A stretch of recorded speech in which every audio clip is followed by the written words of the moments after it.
Medical checkup করিয়ে Darjeeling mail চেপে কলকাতা রওনা দিল তৃণমূল কর্মীরা।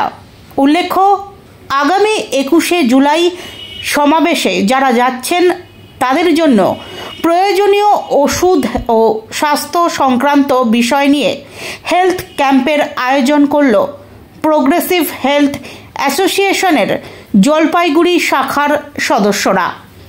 জলপাইগুড়ি টাউন স্টেশন থেকে দার্জিলিং মেল ধরে কলকাতা যাওয়ার জন্য প্রচুর ভিড় হয়। তাই শনিবার বিকেল থেকেই জলপাইগুড়ির তৃণমূল বিধায়ক তথা সংগঠনের রাজ্য সহ সভাপতি ডাক্তার প্রদীপ কুমার বর্মার নেতৃত্বে দুদিনের জন্য স্টেশন চত্বরে শুরু হলো মেডিকেল ক্যাম্প। সাথে ছিলেন ডক্টর সৌমেন মণ্ডল, ডক্টর পার্থ প্রতিম ভদ্র, ডক্টর বিপ্লব গোস্বামী সহ অন্যান্য চিকিৎসক ও নার্স সদস্যরা। একসাথে এতজন বিশিষ্ট চিকিৎসককে হাতের কাছে পেয়ে ভিড় উপচে পড়ে ক্যাম্পে। চলে ব্লাড প্রেশার পরীক্ষা সহ অন্যান্য চেকআপ, সাথে ওআরএস ওষুধ বিলি করা হয়। কিসের জন্য এবং কেন আপনারা আজকে এখানে? আপনারা সবাই জানেন যে আগামীকাল ঐতিহাসিক 21শে জুলাইয়ের মহাসমাবেশ ধর্মতলায় হবে, সোমবার, আগামী পরশুদিন।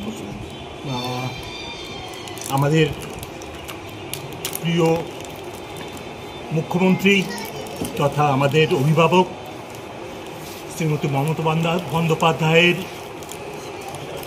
ডাকে আমরা 21শে জুলাই প্রতিবারের মতো এবারেও ওখানে গিয়ে পৌঁছব।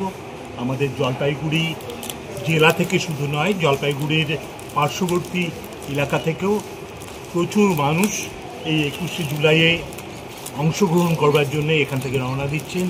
আজকে আমরা এসছি এখানে জলপাইগুড়ি টাউন স্টেশনে, যেখান থেকে প্রচুর জনগণ এই 21শে জুলাইয়ে অংশগ্রহণ করবার জন্য এখান থেকে রওনা দেবেন। তাদের যদি কোনো মেডিকেল সাহায্য প্রয়োজন হয় সেই জন্য আমরা এখানে স্বাস্থ্য শিবির করছি জলপাইগুড়ি টাউন স্টেশনে। আমাদের এই প্রোগ্রাম আমরা এখানকার যারা যাত্রীরা আমাদের 21শে জুলাইয়ের ধর্মতলার যে মহামিছিল, মহাসমাবেশ, সেখানে যাবার জন্যে আমাদের জলপাইগুড়ি শহর স্টেশন থেকে যারা যাবেন তাদের যে কোনো মেডিকেল বা হেলথ রিলেটেড প্রবলেমের জন্য আমরা আমাদের এই স্বাস্থ্য শিবির আয়োজন করেছি। এই স্বাস্থ্য শিবির আয়োজন করা হয়েছে প্রোগ্রেসিভ হেলথ অ্যাসোসিয়েশন। এটা আমাদের দিদি তথা আমাদের প্রিয় মুখ্যমন্ত্রী মমতা বন্দ্যোপাধ্যায়ের অনুপ্রেরণায় আমরা এটা করছি।